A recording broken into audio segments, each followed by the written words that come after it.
Les apparences sont parfois trompeuses. La France, souvent renommée pour sa grivoiserie, est le premier pays européen à se doter d'un arsenal juridique complet contre le harcèlement sexuel. Code pénal, code du travail et sanctions prévues en cas de chantage à l'emploi.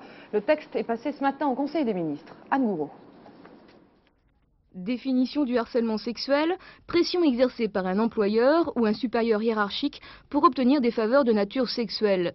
Un délit pris en compte par le code pénal depuis juin 1991. Peine encourue, 1 an de prison et 100 000 francs d'amende. Avec ce projet de loi du code du travail, le chantage à l'emploi semble désormais exclu, sans risque de dérapage pour autant comme c'est parfois le cas aux États-Unis.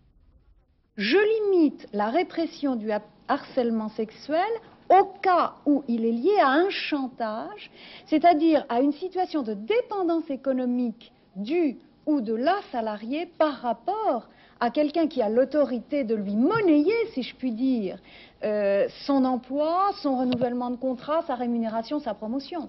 Le projet de loi met en avant la responsabilité indirecte de l'employeur. À lui d'avertir par exemple ses employés harceleurs des risques encourus. À lui de prendre des sanctions. Par ailleurs, la défense des salariés victimes s'organise. Toute punition à leur encontre concernant par exemple le salaire ou la promotion est interdite. En accord avec les victimes de harcèlement, les syndicats et les associations de lutte contre les discriminations sexuelles peuvent intenter un procès.